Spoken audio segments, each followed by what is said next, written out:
Do you want Yelan? If your answer is, I don't know, she looks pretty cool, but I'm not sure, then you're right here in the right place, because I will answer all those questions in a totally objectively true manner by saying things that I found out by googling and by playing Yelan. I don't have her C1, but I do have her to level 90, so that must count for something, making me some kind of an expert, at least in my head I'm an expert.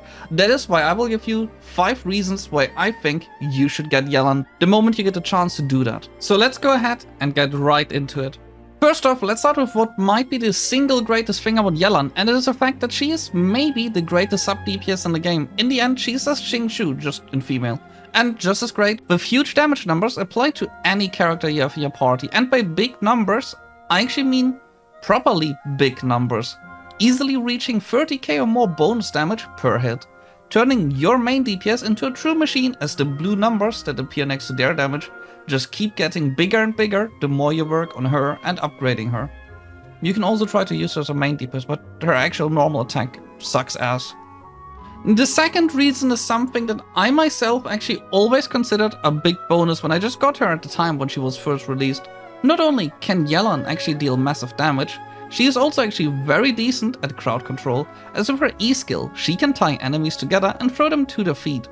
If you get her to C1, you even get to use the skill twice in a row, giving you twice the crowd control.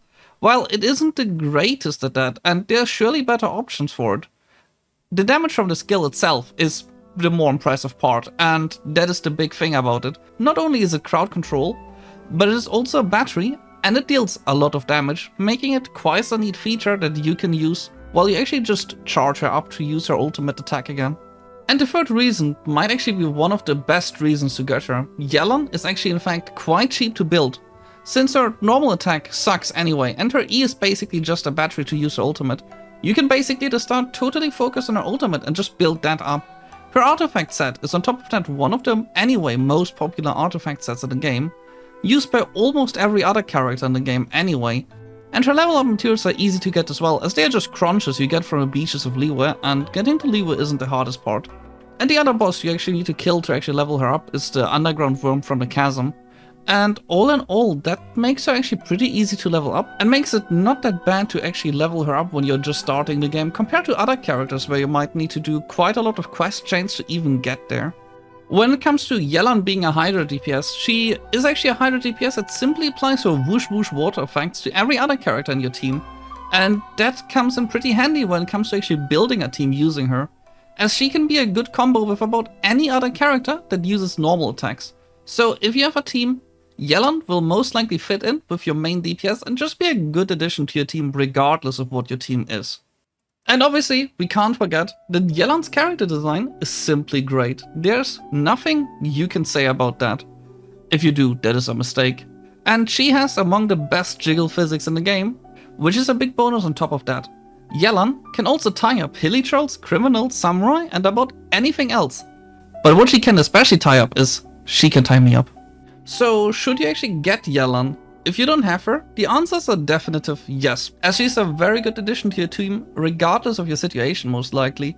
And if you have her already, making her C1 makes her incredibly more strong, as you have a lot more room to play with other substats apart from energy recharge, as you can now use her E skill twice in a row, making it a lot less energy dependent.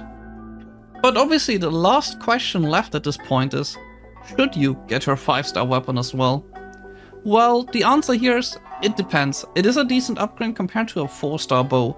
However, you get her best 4-star weapon option directly at the start of the game, meaning yes, the 5-star weapon is an upgrade, but the alternative is right in front of you and you might already have it without any ifs or buts, or grinding related to it. So, do you want to go the easy route? And also be given a lot of energy recharge from the weapon itself, making building here easier, or go the Veil route and have at least 240 pulls saved up for the weapons to get it, as pity is not carried over to the next weapon by not, meaning if you lose it, and there's no chance to go back and try it again.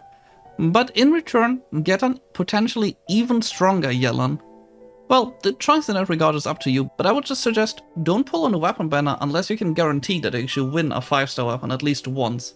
But here I am, stuck with the 4-star weapon, because I got so unlucky on the banner that I will not explain what happened and I do not want to repeat it. Anyway, if you did enjoy the video, remember to leave a like, subscribe, and maybe even check out my other videos. Also a big shout out to all my Patreon supporters, and see you next time.